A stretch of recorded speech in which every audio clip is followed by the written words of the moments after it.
Drag racing is boring, right? It's just cars with a big engine driving in a straight line. Ooh, look at me, my car pulls away fast. Jesus Christ! Put simply, drag racing is a form of motorsport that sees cars or bikes, usually two at a time, race from a standing start over a certain distance. And if I'm honest with you lads, it's a form of motorsport that I've never ever watched. Now obviously I like motorsport, I like cars, but mainly I just like racing. And in my head, right, drag racing isn't actually racing, and thus it's never really appealed to me beyond looking at the cool cars. Now I know that sounds dumb and of course isn't very accurate. It's like saying NASCAR isn't real racing because you only turn left. Yeah, I'm sure at least some of you will know what I mean. But that being said, to be fair to the professional traffic light racers, I've never actually been to a drag racing event. So today, I thought it was time to finally broaden my horizons and give this sport a chance. Because as we saw from the intro lads, it's a lot more than just souped up Vauxhall courses. So I'm heading off to Santa Pod now, while past me in a denim jacket is going to give us a little bit more context as to why people love going so fast in a straight line. I'll see you in a sec lads.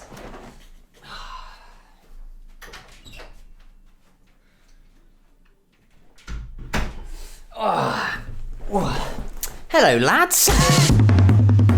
Organised drag racing has existed as far back as the 1930s, with it starting in the dry lake beds and deserts of California. However, it really started to kick off globally after World War II, with all these big boy airstrips now being left without a purpose, and countless amounts of soldiers now needing a new way to get some adrenaline. The idea of rattling your little box down an abandoned runway soon caught on. The big turning point came in the USA, where drag racing godfather Wally Parks founded the National Hot Rod Association, which would become the main governing body to both promote and organise proper rule-based competitive drag racing events all around North America. And it took off instantly lads, gaining 25,000 members in the first year and having over 60,000 by the end of the decade. Back here in Tea and Crumpets land though, we weren't that far behind them, as the Brits and the rest of Europe took up drag racing big time in the 60s, and since then the sport has continued to grow, working its way into communities and pop culture all around the world. I live my life a quarter mile at a time. These days the NHRA is still the top dog in the US, with their Camping World Drag Racing Series being the main drag racing series in America. Here in Europe, the FIA have a continent-wide championship for their multiple categories of drag races, and the rest of the world all pretty much have their own championships as well. From Australia to Asia to Brazil, the Caribbean, and even Russia, pre-war crimes, enjoy seeing cars with big engines move fast. So as I mentioned before, we're heading to Santa Pod today, which is Europe's oldest ever permanent drag racing facility, being built in 1966. Pretty much all the top drag racing series in Europe race there, as well as any boy racer can, as long as they've got 50 quid to their name, with the track running countless Run What You Brung events throughout the year, where anyone can basically bring any car and hit the track for a certain amount of money.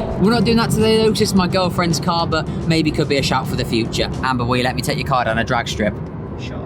She said yes, lads. Anyway, the event we're going to today isn't actually a drag racing race. It's much more of a show day and end of year send-off for the track. However, this actually works in our favour, lads, since it means there'll be tons of demo runs from all sorts of dragsters, from the top speed, top spec, crazy jet-powered stuff, to the weird and the wonderful, like the world's fastest shed. No, I'm not joking. We'll get back to that later, lads.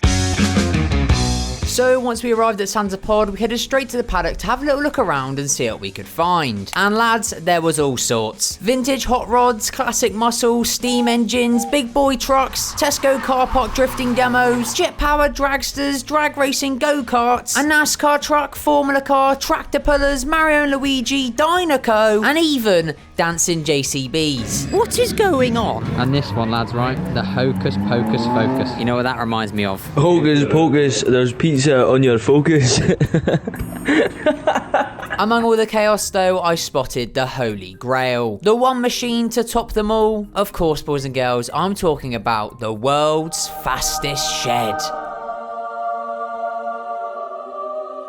It's a fucking masterpiece! But before we see the cars and of course the shed hit the track, we first need to try and get our head around all the different categories that are in drag racing, because Jesus Christ lads, there's lots of them. So to save me from reading out the equivalent of 3 Harry Potter books, I'm just going to go over the main ones. Top fuel dragsters are the stereotypical cars you think of when you think of drag racing. With their skinny bodies, big rear tyres, tiny front ends, these death traps can reach up to 300 miles per hour, do 0 to 60 in less than a second, and run on neomethane fuel, which I'm not nearly smart smart enough to try and explain to you, but from what I understand from my intense research, it's kind of like normal fuel that's been pre-mixed with NOS. Basically, it's speedy boy fuel. Sounds very safe. The funny cars have the same engines as the top fuel dragsters and also run on the suicide fuel, but unlike the other category, these lot have tilt-up carbon fibre bodies with the engine in front of the driver instead of behind. Top methanol cars are quite similar to those I've mentioned before, however they run slightly cheaper and less terrifying fuel. This category apparently has super close racing, and the dragsters and funny cars compete in it together. Pro modified cars are the first category thus far to actually look somewhat like real life cars we see on the road, with the 250 mph machines running on normal petrol, not suicide petrol, and being the class of choice for the British Drag Racing Championship. And then finally, pro stock cars take another step forward towards looking like actual normal vehicles, with the rules and regs being super tight, meaning that most of the cars closely resemble their real life counterparts. But don't get things twisted, lads, these things are still absolutely rapid. So yeah, these are the main pro categories, but like I said, there's countless others, which see all sorts of cars go head to head, as well as of course all the bikes. So the cars are about to hit the track now. Well, can you call them cars? Are they cars?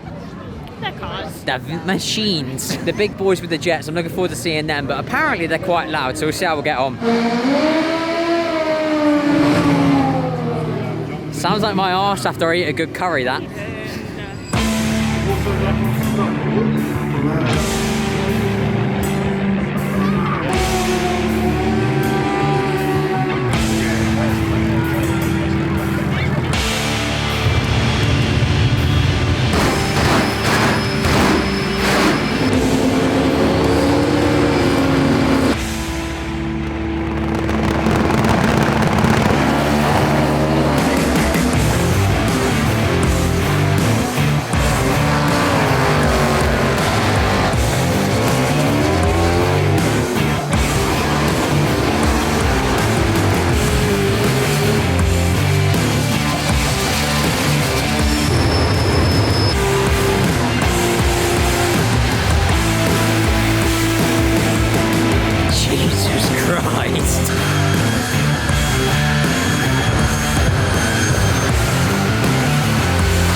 Lord. I actually may be deaf. Loud. I'm so dizzy. That is nuts, bro. As the day turned to night, the cars and bikes kept coming. Alongside the strip, there was also a stunt show going on, which was sick, and had my full attention for about 5 minutes until it was time for the main event. We'd seen jet cars, we'd seen the B-Tech Red Bull, we'd even seen the world's fastest JCB. But now it was time for the shed, and its opponent was none other than the NASCAR truck. So boys, girls, children of all ages, hold on to your hats, lads, because this is what we came here to see.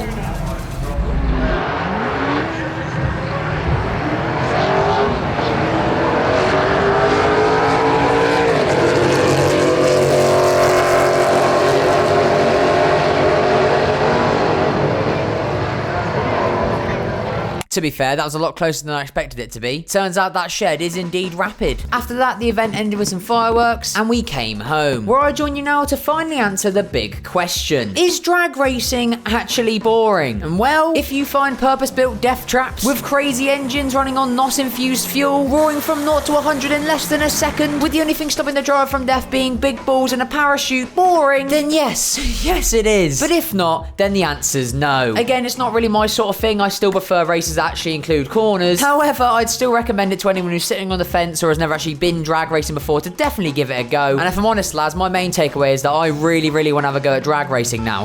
What do you lot think, lads? Let me know your thoughts on drag racing in the comment section down below. And if you enjoyed this video, make sure to leave a like, subscribe to the channel if you are new. And if you want to see more from me, you should watch this video on screen now, where I checked out the insane world of truck racing. It's on screen now, lads. Click it. Click it. Come on, lads. Click it. Click it. Click it!